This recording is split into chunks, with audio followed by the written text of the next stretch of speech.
Jacques, you awake and find yourself suspended in glassy darkness. You can move freely, you're no longer impaired or debilitated, but there's no ground to hold on to, no force to move against, no up or down to orient yourself to. Do you do anything? Shock will drift aimlessly for a bit, trying to remember what he's doing here. You drift for a while, and then it happens. It feels like a scream. It doesn't sound like one, it feels like one. A sharp, tormented cry that expertly buries itself into the side of your skull, leaving behind a non-physical hole through which you can feel yourself being pulled out and tethered to this darkness around you. Your thoughts, your feelings, your memories travel on a wire through space. And before you can fully comprehend the horror of whatever this is, the scorching hot green of a plasma grenade ignites in front of you, throwing you off your feet and onto muddy, wet earth.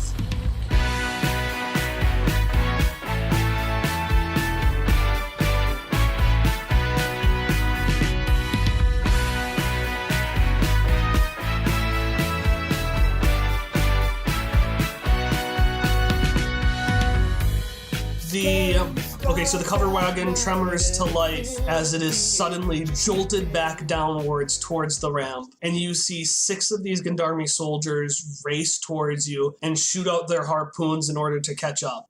For the purposes of the fight, a couple of things. Obviously, you can't do a lot of movement, so I'm going to be a little more flexible on what I count as an action. You're not going to be able to hit somebody twice, but, I'll be more flexible just in general. Also, for the purposes of you, we're going to count it as if you are fighting 2 enemies, and we're just going to say the other 4 Gendarme soldiers are kind of scuffling with Dawn, Everett, and Jesse, and Joe. And Emily, you are first, so what are you going to do? So, are they, on the boat now? They're not on the boat yet, but they are chasing you very quickly. They shot their harpoons and attached to the boat and are now, flying towards it, but they're not there yet. Yeah. Something to note, actually, about vehicle combat is that vehicles have hit points that I will be keeping track of. Anytime an enemy hits it, if it's a small hit, it'll be 1 point. If it's a big hit, it'll be 2. Oh boy. So can I grab hold of the rope, pull them in to punch them, and then let go so they fall down? Yeah, so I'll say you successfully pull out the rope of one of them, the harpoon that's attached to the boat, and then I need you to roll me a physical attack roll,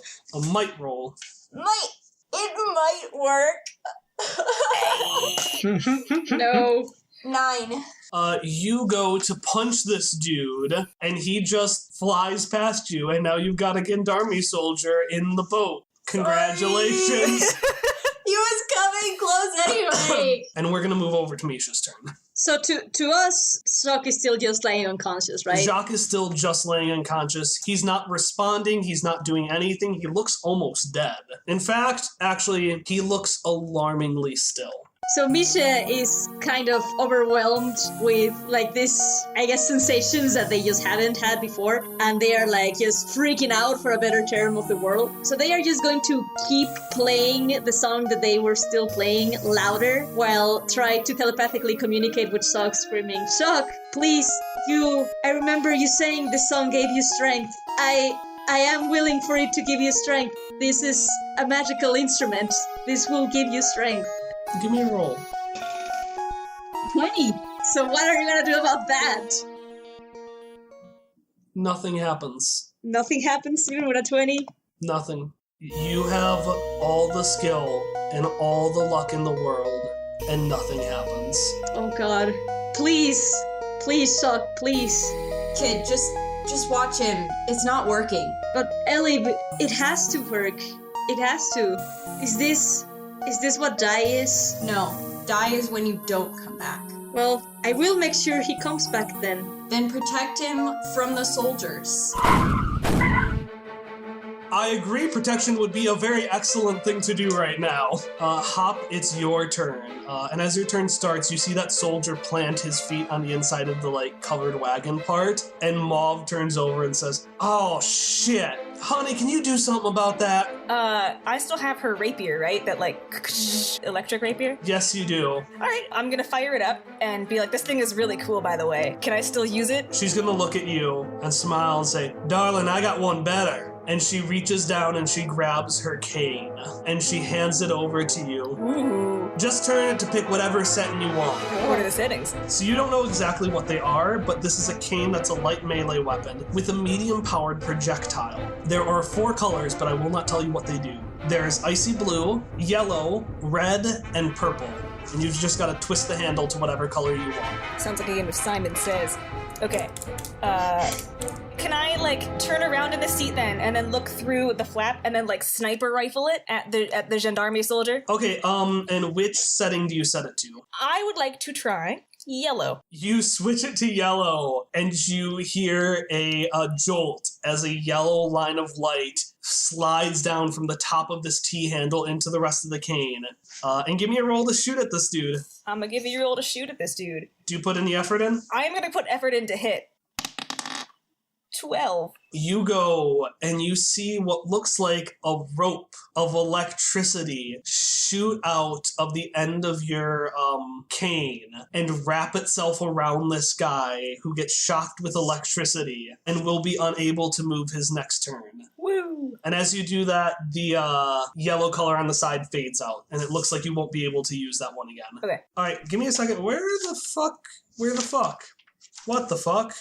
Oh, here are the soldiers. All right, and now it is the enemy's turn. This guy is just kind of he's jittering with electricity, and he's on the ground, and he's trying to reach at this electricity that's got him contained, but it's just shocking him more. But as that happens, the other soldier is going to see Elee and see just how bad she is at hitting people. Rude! And he's going to try to kick her in the face and knock her down.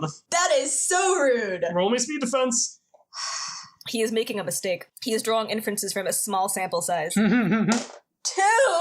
He knocks you in the face, which would do normally 4 points of damage. But you have a lot of armor, don't you, Elee, right? I do have a lot of armor. So all that energy reverberates through your armor, and he knocks you into the wall of the boat, which now that it's been hit, takes 1 point of damage. Oh no! No! I'm so sorry, boat! As this guy gets knocked into the boat, it rattles a little bit. And up in front, Hop, you see Mauve continuing to go down this ramp. And suddenly she goes, "Aw, shit." And you see a barricade in front of you. Oh no. And Mauve immediately takes this joystick that's between the two of you that she's been using to ride the boat. It's a joystick with a bright red button on top, and shifts it right. And everyone feels their momentum shift to the side as they tilt almost 45 degrees. Everyone except Jacques, of course, because Jacques' in hell. And start speeding your way into the Seski district, flying through pop-up shops and frustrated Aneens going, "Aneen!" My cabbages! You hear a little thump as you turn the corner, and if you look behind you, you will all see 2 tied-up individuals lying on the road. One, a tied-up Gendarme soldier with electricity, and one, a tied-up Vera with rope. And they are now both outside of the boat and very much behind you as you speed away. All right. Unless somebody really wants to catch Vera. Does somebody want to save her? Crickets. Do I have time to ask Mom? No, it's do or die. I'm more preoccupied with other things at the moment, so I'm not. I'm gonna look back at her, look at her fly by and be like, do I do it? Nah. Oh, too late. It'll be fine. Another day. So you've got one Vera and one soldier in the streets. The other 4 have been busy fighting with the other NPCs. I'm not going to resolve that. It's just fancy stuff in the background. And you've got one in your boat. Elee, you have just let a woman fall to her potential death. It is now your turn. Not dead. It's fine. It's fine. She's fine. So this new soldier has not been attacked by anyone yet. Nope, he's just hanging out there. Okay, I want to try to knock him off the boat. Okay. By slashing. All right, you want to cut him off? How are you going to cut him so he falls off the boat? Are you cutting his shins so he falls, or? No, I've got my Wolverine claws out, and I'm just gonna bat him off. You know, like cats do. You're gonna bat him like a cat. Yeah. I don't like you. But really, really hard. All right, give me a roll. And they are heavy weapons. 15. All right, you successfully slash at this dude, but it's not strong enough to knock him out of the boat. Describe how he responds when you slash him in the face like a cat. I'm assuming it's going to be a little stronger than just a simple ow. Just a little bit, since they're magical steel Wolverine claws. I mean, I'd say he probably like reels back and maybe teeters a little bit, but manages to hold his ground. He finds his footing. He doesn't know if this is a good or bad thing. It might have been better to just fall out of the boat. I want to be like looking at him. Like I feel like I'm still pretty close. That's fair. So I just want to be scary looking to him. Yeah, roll me an intimidation. I think I have a thing in intimidation, but Yeah. I don't have my sheet. A 19. Okay, so you can describe something that happens. He can either have a difficulty next turn. He can be paralyzed in fear. He can jump off the boat. What do you want? How do you want him to respond? I want him to jump off the boat. All right. I want to scare him off the boat.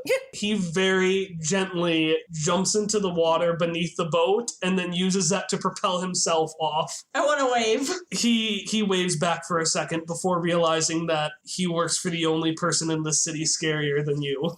All right, we are going to flash back to Jacques. So Jacques, you now have gravity. You are face down in muddy earth. And when you pick yourself up, you see in front of you a well-built man wearing poorly counterfeited Order of Truth robes, which are currently in the process of burning away to reveal thick armor dotted with pockets holding enough weapons for 10 men.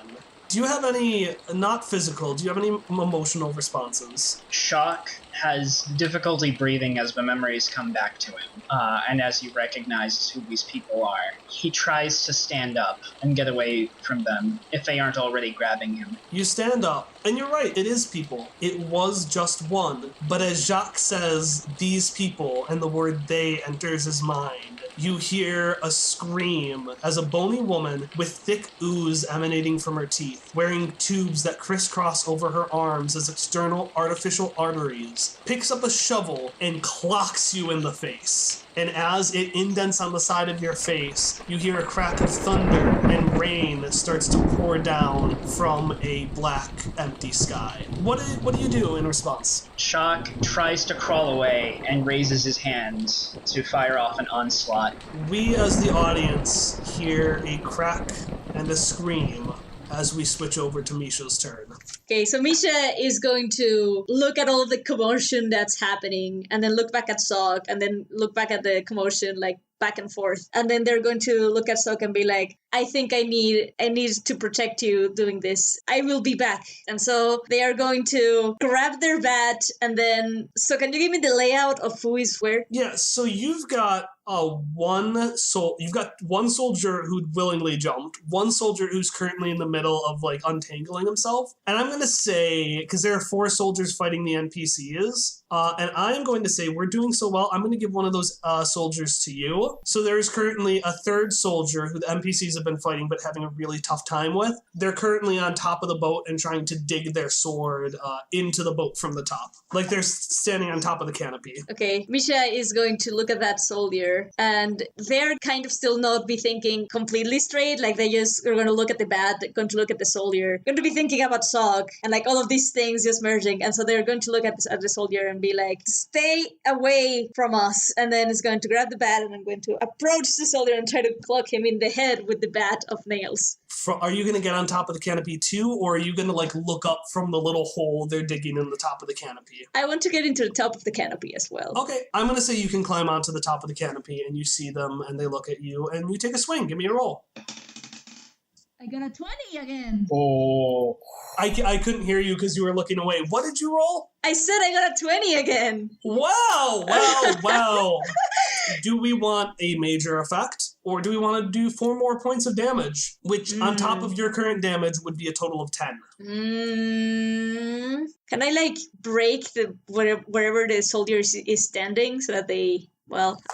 Describe how you hit him and break the canopy. Well, I suppose they are going to swing the bat so fast that it's not only going to hit the soldier, but the nails are going to also, like, tore through the canopy since it's made of cloth, I imagine, right? So it's going to be like... and tore it. The cloth cuts, and you hear the soldier go, oh! And the scream continues as they fall down that open hole that Mako had forgotten to close. And you hear a splash. And he just turns over and says, "Oh, I forgot to close that. That's gonna be quite the cleanup. How are we doing out front?" And Hop, you hear him yell that as it is your turn. How are we doing out front? Like, are there any obstacles in front of us that I could see? It's doing pretty all right. Mauve is having trouble navigating through all these shop fronts, and there seem to be a lot of people that are like getting in the way who are kind of trying to run away but are having trouble. She isn't hitting anyone, but the boat is kind of rocking back and forth as she has to pick it up so she doesn't hit someone in the face. Okay, then in response to Mako's question, Hop will yell, "Could be worse!" That's great! You're doing great! Yeah. So there is still one gendarme in the boat besides the ones the NPCs are fighting? There are the 3 the NPCs are fighting. One jumped out of the boat and one is back with Vera, who you can't see. Okay. And there's no, are there any gendarme, on the sides that I could prevent from... You could try helping the NPCs with one of the gendarme. Okay, I want to do that. I want to shoot my thing sniper style again at one of them. Okay, what are you shifting it to? I am shifting it to red. Okay, you feel heat course down the side of this thing. Oh no! And give me a roll.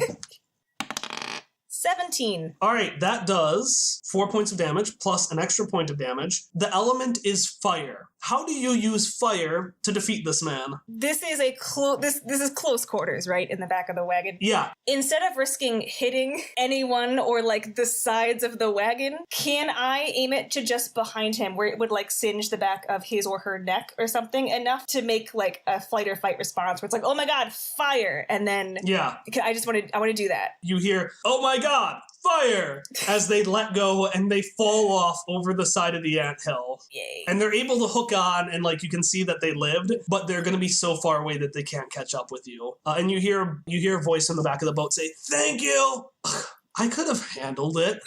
I almost hit him." God, Everett. It is now the enemy's turn, and not much happens. They're trying to catch up to you. You actually don't see them yet. You think you're completely clear. And actually, Mauve says that. "Well, I think we're completely out of the way, but we best make sure." And she turns over, and you know those little pools with waterfalls you had been going on earlier that boats had been in? She goes on one of those boats and jumps off over the waterfall. But the boat doesn't jump off over the waterfall. It instead seems to be connected to the water. So it just pits down 90 degrees and is now moving parallel with the waterfall down below. Are we falling off of it? No, you're fine. I'm just going to say it just works. Don't worry about if you want to... Physics. If you want to elaborate it in your turn, you can, but we're just going to say you can all hold on. You're fine. But now I have a GM intrusion for Hop. Hop, who do you want to give your point to? All of you deserve points for this session. I'm going to give a point to Misha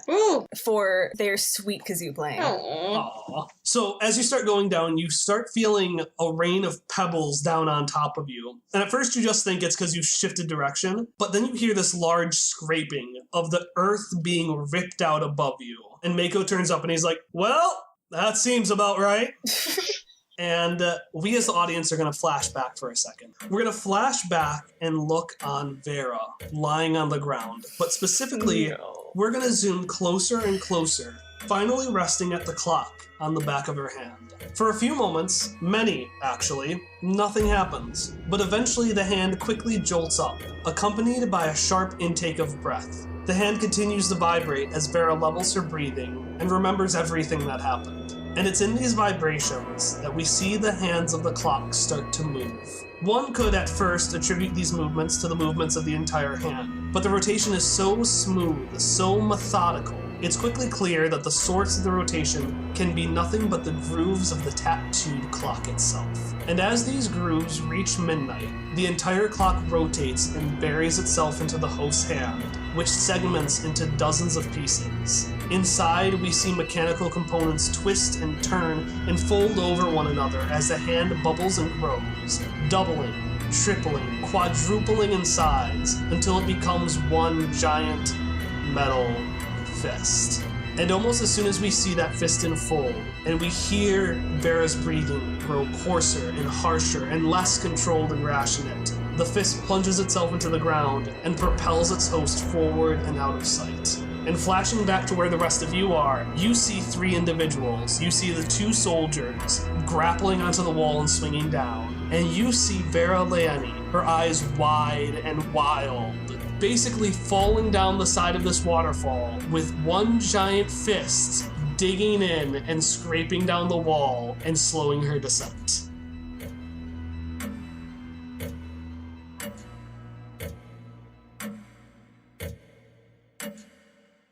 Hi, welcome to the announcement break for episode 15, the final, that is FINAL, last episode of the Clockwork City arc. My name is Kyle, I GM for the game and keep you company during our announcement breaks. Our intro song today is Friends by Miracle of Sound, and our outro song is Jumping Inside by J-Man at Our Music Box, who you'll recognize as doing a lot of our main songs. I got a pretty big announcement for you today. So, as I mentioned earlier, today is the final episode of the Clockwork City arc, but it is far from the final episode of this campaign, of this season. We've got so much more to go, and a lot of it is coming up on our regular schedule. That being said, we do have a couple of things coming up that aren't really part of the core campaign and are other things we did. So here's a basic rule. If there is an episode number before an episode, then that means it's something important to our central campaign. So for example, we have 2 memory episodes coming up, which are about Hop and are very important to the story of this campaign. So basic rule, if you see a number in front of it and you want to know what's going on, you should probably watch that episode. If you don't see a number in front of it, then you don't need to watch it for the campaign, but I still think it's going to be pretty good. That might just be me. Our call to action this week is to leave a review. We have done 2 whole arcs by this point, so I feel like if you've listened this far, you've got a pretty good idea of whether or not you like us. And if you do like us, then spread that likeness. That's not what the word likeness means. But spread your affection through either one-click reviews on iTunes or through more lengthy explanations. It'll give us more outreach and let more people hear us. And if you like us, hopefully that's something that you would like. Like. Those are all the announcements I have for you today. The first of the Hopper Memory sessions will be happening on Monday, May 28th. I will see you, as always, then.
Get it? I've been waiting so fucking long for the Doomfist reveal. You have no idea.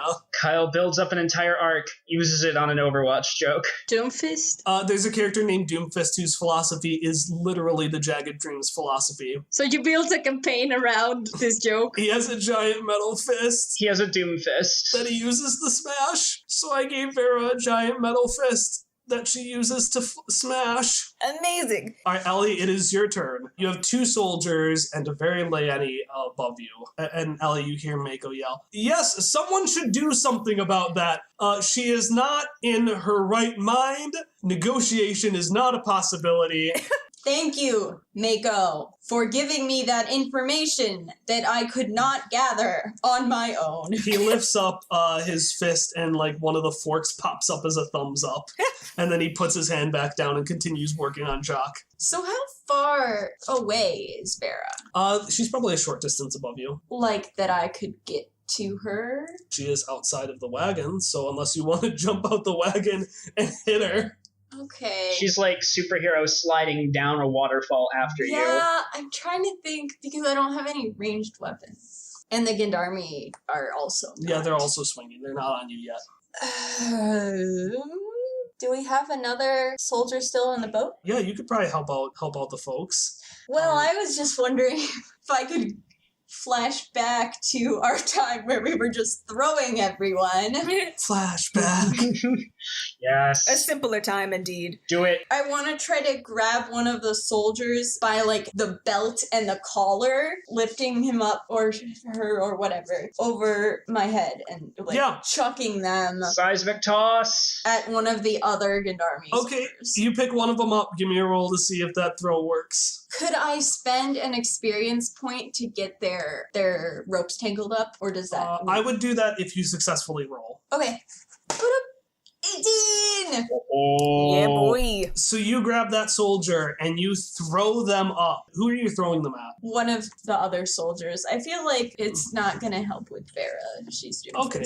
You wrap that soldier in another soldier who then gets confused and hits the third soldier. And they all just collapse and kind of fall down onto an outcropping platform, but all very much knocked out. And now every single soldier is taken care of. And yeah, it should be pretty easy from here. Except for the Doomfist. Yeah, except for Doomfist. Yeah, exactly. Alright, Jacques. You hear that cracking, and you hear this woman scream, just, get him, Doc! And you feel someone coarsely grab onto your back and lift you up, and you see this small, scraggly bearded man with large spectacles that fold over one another until about a dozen are in front of his eyes. And he's holding you up by the collar, and he kind of hits you a little bit, and every time he hits you, more images appear. Specifically, more trees appear. First far away, but closer and closer, these oily leafless trees that reach out their branches in want of some dark embrace keep blipping into existence, getting closer and closer and more multiple. And as it happens, a little appendage reaches out from the back of this headset he's wearing and starts whirring towards your face. What do you do? Shock starts crying and pleading, please, I didn't want to fight, please don't. Please, don't do it. Please. And he spends his turn sobbing. The man stops and looks back, and then looks back at you and shrugs with a smile and says, I don't really care much either way. And the whirring continues. And we are now on Misha's turn. Alright, so all of the soldiers are done for. So what is left? You've got a Doomfist. I mean, yes, but other than Doomfist. You've got Vera who's chasing after you, but besides that, there's not much you can do. Basically, what your main thing now is, you could probably try to do some things to slow her catching up to you. I don't know what I can do. Mako's gonna turn over and be like, listen, I know she's scary, but your kids are tough. Just like she's harder to negotiate with, she also has a tougher time dodging anything you do. So are you implying that I should just throw something at her? I'm implying that she's not that tough to hit because she's has a tough time thinking. Her motor processing isn't that good. I guess I can throw something at her. Is there any rocks? I don't know what's in this boat. Yeah, what do you want to appear in this boat? Just give me something that appears. A barrel. Okay. Full of nails. Yeah, there's a barrel full of nails, and Mako looks horrified as you pick it up for a second. And he's like, it's alright, I can buy more. Okay. I want you to use might to throw a barrel of nails. I am not putting any effort because I am already at 1 might, so I'm just gonna, I guess, throw it. And I roll an 18. Holy crap. I'm not making these rolls up. I'm just having good rolls today. Her bad luck turned into good luck. Yes. That's gonna do 8 damage to Vera, and I'm gonna give you a GM intrusion. Who are you gonna give the other point to? Can I give it to Shock, even though he's unconscious? Yeah. Okay. You give the point to Jacques. Okay. And Vera screams as this barrel buries nails into her hands. She falls for a second and in fact falls onto the boat and doesn't seem to be very responsive right now. And she definitely did take a lot of damage. Good. But she also now has a giant metal fist with a bunch of nails in it. That's not good. So as that thump happens, Mauve says, oh, well, I guess I should take care of it myself. And she points over to you, Hop, and says, all right, just It's pretty simple. Grab it, move it, don't press the red button till I tell you to. That's our ticket out of here. Okay. And she jumps into the back of the boat. And you are now piloting this boat. Okay.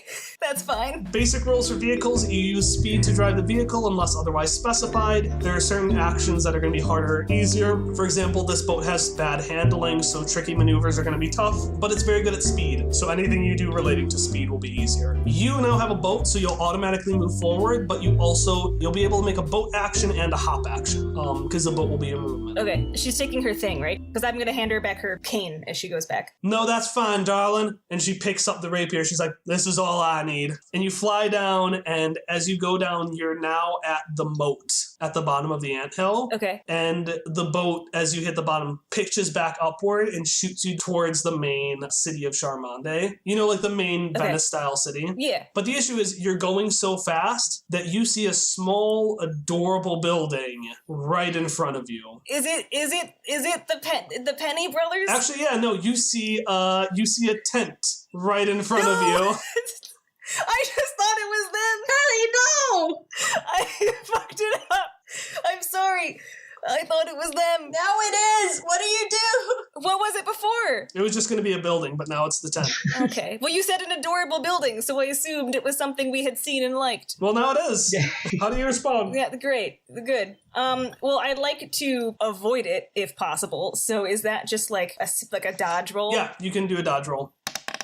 15. Yeah, you successfully swerve out of the way of that, and it kind of flutters up. And from inside, you can hear a voice excitedly say, as the tent flutters up, Tattertop, did you hear that? I think we have a customer coming in. I'm so sorry for everything that I've ever said and done. Okay. Are you going to do anything else on your turn? Well, there are no other pressing threats, and Hop is now driving the boat, so I'm just going to stay down there and drive the boat. All right, it is now Vera's turn, and she's going to kind of shake her head a little bit and look furiously back and forth at all of you. And then she eventually looks at Mako, and you just hear her normally very reserved voice go, you. And in a second, you see that giant metal fist reach in, grab Mako, and then let go as she plants her feet into the ground, and both she and Mako fly out of the back of the boat. Yo! No! Save Mako. As it happens, we're going to flip back to Jacques. Jacques, you have this razor, and you're pleading for help, but it's not doing anything, and it's whirring faster and faster and faster. And as you can feel the whirring start to cut off strands of your hair, you feel a soft, squishy, moving object underneath your tongue. Shug focuses on the memory. What he'll do first is he'll reach up with one hand, and using Onslaught, just snap the blade arm, snap it in his hand, grab Doc's head, and then just extend out and spit the thing onto him. From beneath your tongue extends this weird, silvery, sluggish object, and it cements itself in the back of Hop's mouth. It cements itself in the back of Doc's mouth. You got very fan-fiction-y there for a second.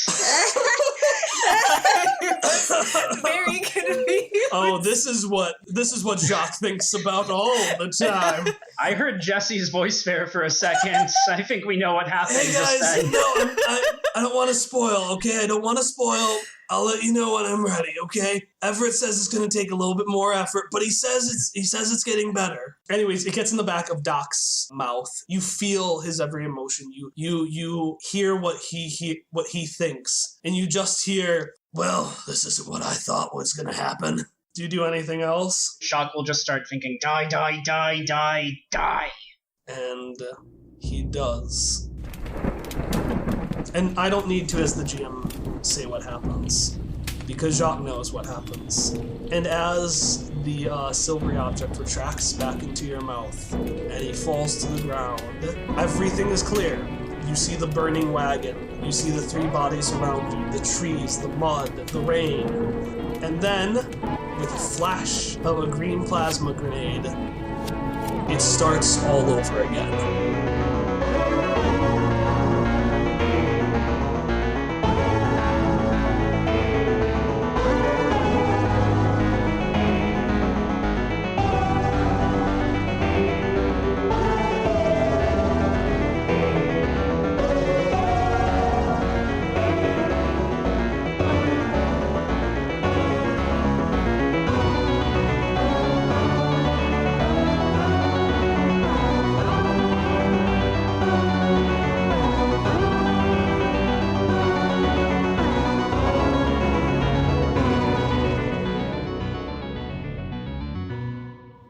no. Meanwhile, you've got a giant Doomfist holding a man who's very helpful to you. Hop, you should probably be the one to fix this. Didn't Hop just go? Well, actually, I'm just going to kind of let it be freeform. So now you've got Vera holding Mako in this nail-heavy arm. I'm going to let anyone choose. How are you going to get him back?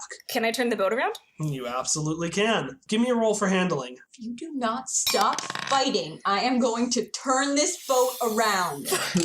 I am turning this boat around. 14. Yeah, you turn it around easily and you start racing back towards her. Cool beans. All right, what are you all going to do? Because right now we've got this boat heading straight for him. So she's got a pretty good grip on him, I'm assuming. Yeah. Like, I couldn't yank him out without hurting him. You could try, but I would say your Hop has already taken his action, so I'm going to say that between Misha and Elee, each of you can make an action to get him out. Can something be tossed at her for her to let him go? Oh, I was gonna toss myself. Can I toss Elee? Yeah, you can help Elee toss herself. So you get closer and closer, and you look like you're about to hit her, but instead, you go to toss Elee on top of her. And I want each of you to give me a might roll to see how successfully that goes. Well, Part of the cards. 7! oh, a 19. I promise I'm not making these rolls up. A 19 and a 7. Yes, I promise I'm not making these rolls up. This dice is amazing and I'm going to keep it. So a 7 wouldn't work, but assisted by Misha's 19, you successfully grapple onto Vera and can take one action. What do you want to do? As I fly towards her, I want to take my chair and just whack her across the head. Like a motherfucking anime protagonist, you slide in and she lifts up her arm to punch you. And instead of hitting her face, you accidentally hit her in the arm. And the air around you vibrates with this collision as both of you are flung probably 30 feet behind you. And she just slams into a wall and lets go of Mako, who stumbles to the ground, stands up, brushes himself off, and says, "We should go now." I want to yell to Misha, "Get him!" I'm going to try and do that then. Are you going to run out, or is Hop going to drive you over there? I can. I want to run out. Okay. All right, Misha, you just as Hop drifts around and stops, you just jump out and kind of stumble onto the ground and run out to Mako, who starts yelling, I could have run to you."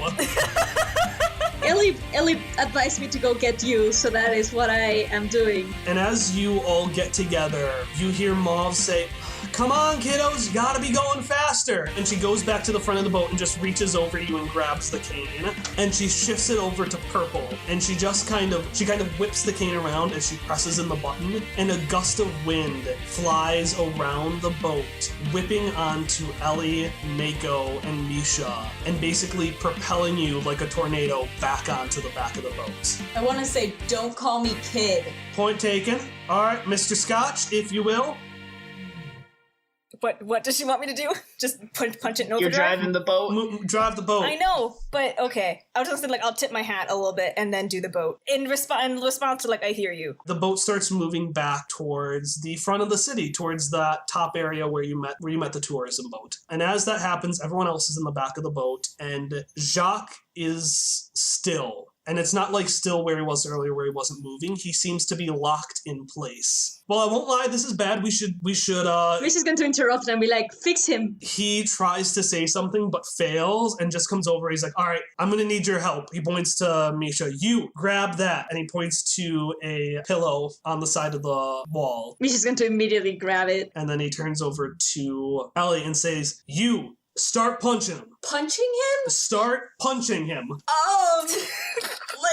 Hard? You start tapping him lightly, and it's no, harder, harder, harder. Are you sure you know what you're doing? Do you have that pillow? I have that pillow. Are you sure you know what you're doing, human? He punches into the pillow, pulls out a handful of feather, and shoves them into Jacques' mouth. Do you have that horrendous music you were playing earlier? No, I only have the magical instrument that pleases humans. That's the exact type I was talking about, that awfully dreadful sound. Pull it out and start playing. Do you want me to keep punching him? Yes, and harder, and in fact, Jesse? Yeah?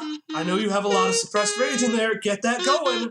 And Jesse starts punching too. And Jacques, the memories keep repeating over and over and over again, but suddenly it changes. And the rain starts to clog up as these thick clouds seem to be blocking it out. The foundation of the earth seems to start shaking with this rhythmic fashion. They're very strong shakes, alternated by very soft but earnest shakes of the earth. Outside, Hop, you are now at the entrance, back where that big staircase is, and those two tall statues. And Mauve turns over and says, "All right, Hop, I need you to press that button now." I press it. From behind you, you hear a bubbling as the pond that the tourism boat is sitting diligently in starts to fade and fizzle and starts to build up and bubble behind you. It eventually all shoots out into an arc, a long bridge of water that extends far out beyond the plateau that Charmonde is on and far, far into the distance. And everyone,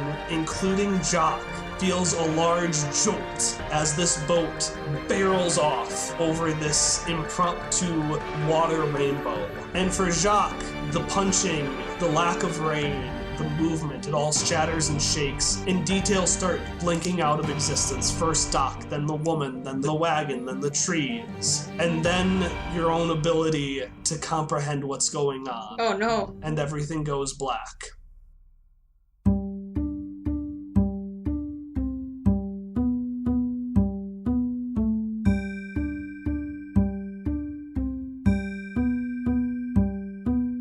Jacques, your vision comes back, but it's blurry and shaky as you look through eyes drenched with water. Your lungs are coarse and your cheeks have been worn dry from days of crying. You've been walking longer than your memory goes back, and your small feet are filled with blisters. Above you, towering like a giant, is a thin robot with an unchanging face wearing traveler's clothing. He's strange and scary, but you can't help but feel comforted as he looks down at you. "Hey, little friend, are you lost?" Jacques just nods, trying to sniffle and wipe his tears away. "You have a name, friend?" He just shakes his head no. "That's okay, I do. My name's Horace." He looks around a little bit, seeming to try to find anyone. And he says, "How would you like something to eat? That's what it's called." Jacques just nods. "Well, that sounds good to me too." And then after that, Horace extends a segmented metal hand towards you, his voice almost cracking as he says, "And don't you worry, little friend. You're safe now. I'll take care of you." Your future father reaches his hand behind your back and starts to pick you up. As you feel yourself rise, finally able to get some well-deserved rest, Horace's face fades out of view and his arm and body are replaced by the soft-skinned face of the auburn-haired boy you saw earlier in your memories. The boy warmly smiles at you and says, "Hey, how you feeling? We almost lost you there for a moment." I'm okay. Who are you? Right. Sorry, I haven't introduced myself in a while. My name is Lowell. What's going on? What happened to everyone? Well, look around yourself. And you take a look around the room. You're resting in a soft bed in a dusty small cottage. When you left Charmonde, it was near the end of night. But now the morning sun is shining through a window, and outside you can hear a sleepy town rumbling awake. To your left is a young girl curled in deep sleep, and between you is a macaroni drawing that just says, "Get well soon," with at least half a dozen hearts. And of course, there are your friends. Where is everyone else? Well, at the risk of sounding creepy, because I know that sounds creepy, but Misha doesn't sleep, so Misha is just going to have been looking over Sock pretty much non-stop since we arrived to this place. So they are just going to be by Sock's bedside or whatever. Hop, where are you? He'll be in a chair by the window, kind of zoning out, looking out the window. Okay, so he's zoning out at the window. And Elee, what are you doing? I've pulled a rag out of my hat and I'm slowly cleaning my chair with loving, careful. Well, so at least one of your friends is sitting there with concern for you. Misha, like when they see that Shock opens his eyes, is going to be like, he's awake. Shock are you? And then they're going to send a telepathic message to Shock and be like, Shock, are you there? Is this you? Are you? Shock will quickly turn to the side, ignoring this new kid. Ignoring this new kid. I'm so glad to see you're up, Misha. Are you feeling better? I was really worried about you too. I am. I don't know if I am feeling better now that you're awake. I cannot say for certain that I had been feeling good for a while, but I think I will now. Glad you're okay. Misha would have been pretty upset. Yeah, Hopper was zoning out, but when Misha was like, oh, Jacques, you're awake, he would have turned over, but then seeing that Misha and Jacques were having a moment, would have just smiled to himself and kept quiet. Shock will gesture to all three of them to come closer, and if they do, he'll pull them into a hug.